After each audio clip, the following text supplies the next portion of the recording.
Hello everyone, it's Tom. I am back with another video for you. Today I am bringing you a Cold Bone Spear Necromancer GR speed guide with the Masquerade of the Burning Carnival set.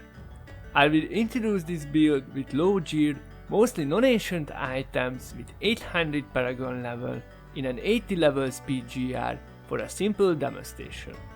First, check this class set in a few words quickly. With the 2-piece bonus, Simulacrums no longer take damage, gains all runes, and its cooldown is refreshed when you die.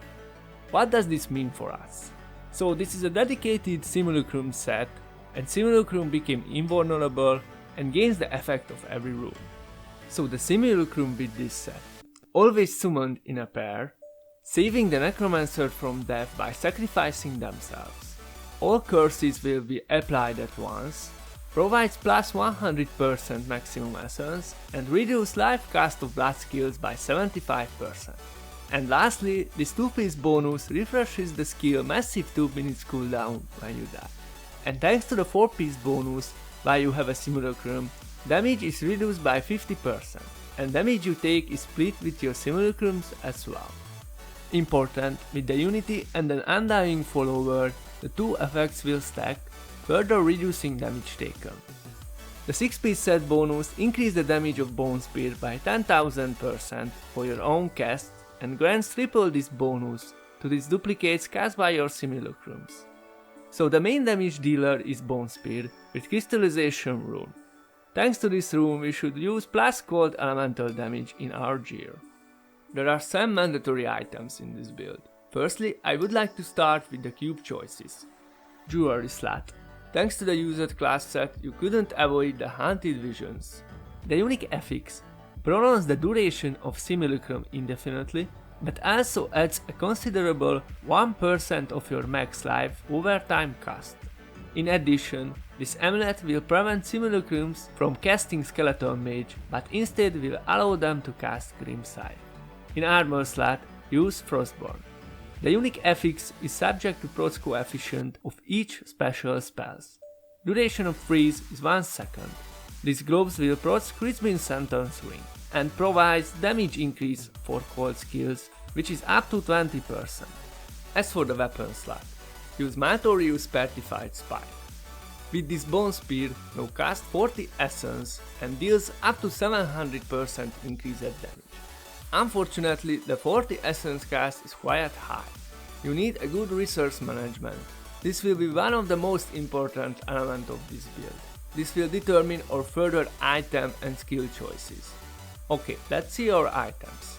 In our main hand, use Scythe of the Cycle to amplify Bone Spear damage to a higher level.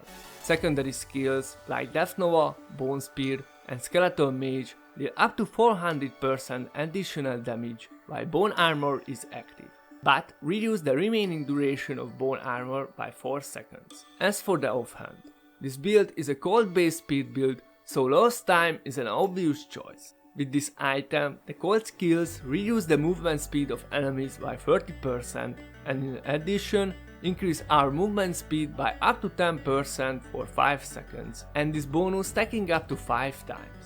The next important item is the Crispin Sentence Ring. The unique affix can only used by Necromancers. It adds a huge damage boost against any enemy afflicted with any CC effect. Slow and Chill, as these are the easiest effect to achieve, offer up to 100% damage, while others grant up to 300% damage. This means having both Slow or Chill and another effect on the target ends up only placing a larger up to 300% damage bonus. The another ring is Ring of Royal Granger. Thanks to this item you can use Masquerade set and Captain Crimson Trimmings together. This set provides cooldown reduction as well as resource cost reduction bonuses, and then scales your damage dealt and damage reduced according to both stats. The last jewelry is Kurt Necklace Amulet. This legendary piece greatly increases both damage dealt and unfortunately your damage taken. While not taking damage, characters gain a stacking buff up to 10 stacks, 1 per second, and that increase damage done up to 100%, 10% per stack. Damage taken also increases up to 50%, 5% per stack. You have to maintain its stacks, but taking damage resets the stack count to null. One of our legendary gems, the Molten Wildebeest Gizzard, help to avoid losing these stacks.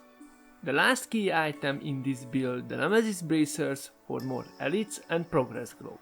In Group Speed GR, when another player picks Nemesis, you can use other bracers, for example Lacuni, for more attack speed. Let's see the ideal stats to balance your gear. If you choose an item, consider the following points. Your ideal life pool should be around max 5 or maybe 600,000, but with Molten Wildebeest Gizzard, I think 500 will be enough. With crit chance and crit damage, try to keep that 1 to 10 ratio. To effective usage of Blood Rush and Bone Armor, you need around 50% cooldown reduction. In Helm and Boots, you can get plus Bone Spear damage. On Amulet, on Bracers, you can get plus cold damage. Due to usage of Molten Wildebeest Gizzard, consider life regen stat in pants and belts, and or even on your bracers maybe. If you have resource problem with Bone Spear, try to balance between extra cooldown reduction and resource cost reduction stats. If you have a high Paragon and you are really lucky with your loot, you can consider reroll main stats to more valuable, in this case attack speed, in the following items, weapon and gloves. Now let us look through the gems. If you want more toughness, use diamonds.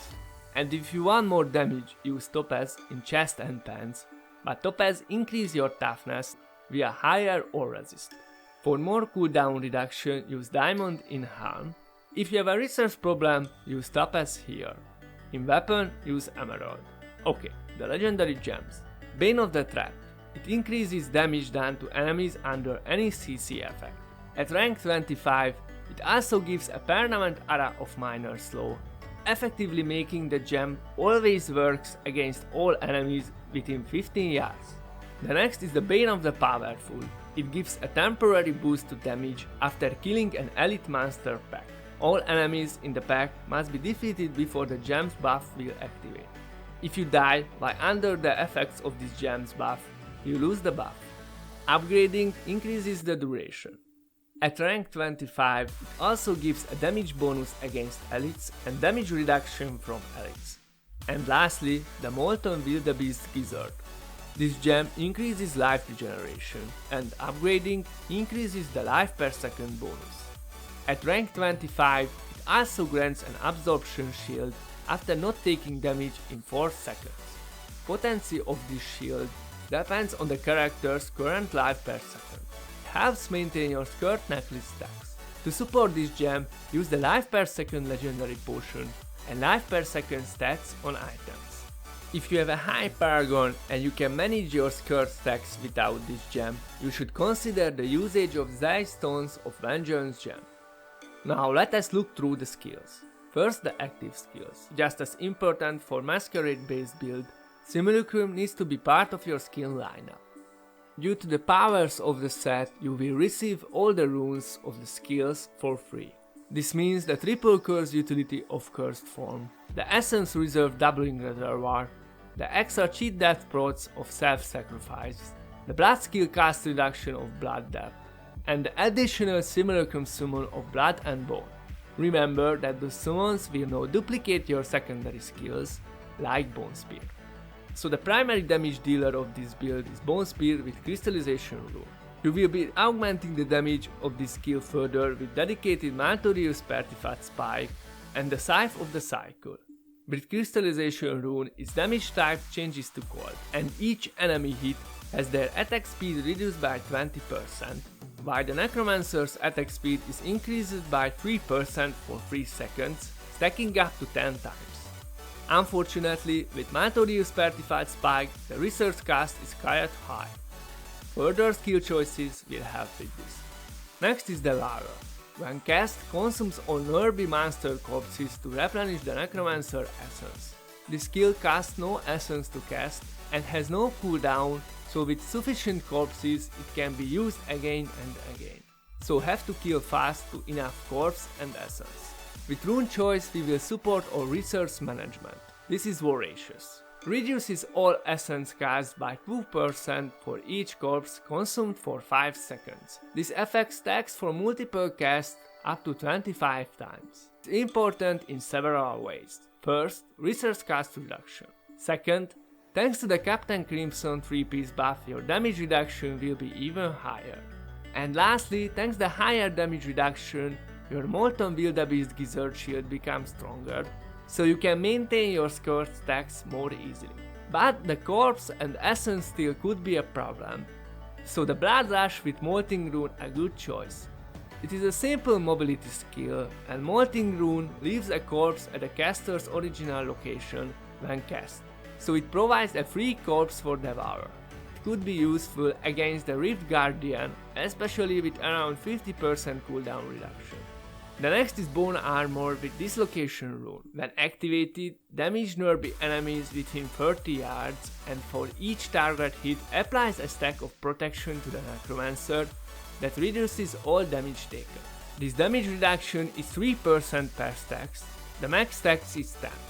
With Dislocation Rune, its damage type changes to poison, and enemies hit are also stunned for 2 seconds.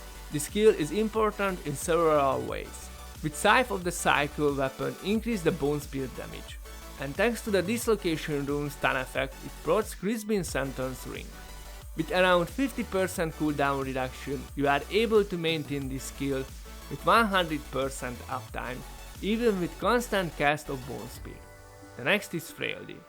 When activated, this skill curses the ground within the targeted area for 1 second.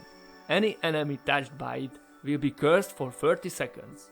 An enemy that goes below 15% of maximum life, while under this curse, or is afflicted when below that threshold, dies outright. With Aura of Frailty, the curse is no longer targeted in an area, and instead becomes a passive aura that curses all enemies within 15 yards. The range of this aura increases by 50% of effective gold pickup radius. Now check the passive skills. With Bone Prison you can proc the Crispin Sentence Ring to achieve the full damage bonus. Bone Spear, Bone Spikes and Bone Spirit skills have a 30% chance to trap enemies in a Bone Prison for 3 seconds. Thanks to the usage of Scythe of the Cycle, and to avoid essence problem, the Dark Reaping is an obvious choice. While wielding a scythe, regain 2% of maximum essence and life after each kill. The next is Fueled by Death, which works really well with Devourer's skill. Consuming a corpse increases the Necromancer's movement speed by 3% for 5 seconds. This effect can stack up to 10 times, and each stack refreshes the duration of all other stacks. The last one is the Spreading Malediction. Increases the damage done by 1% for every enemy afflicted by any curse. You can easily get this bonus with Aura of Frailty. Okay, I used only 800 Paragon points and mostly non-ancient items. As you can see, these items are not too good with not the best stats, so there is a possibility for higher level GR and faster progression.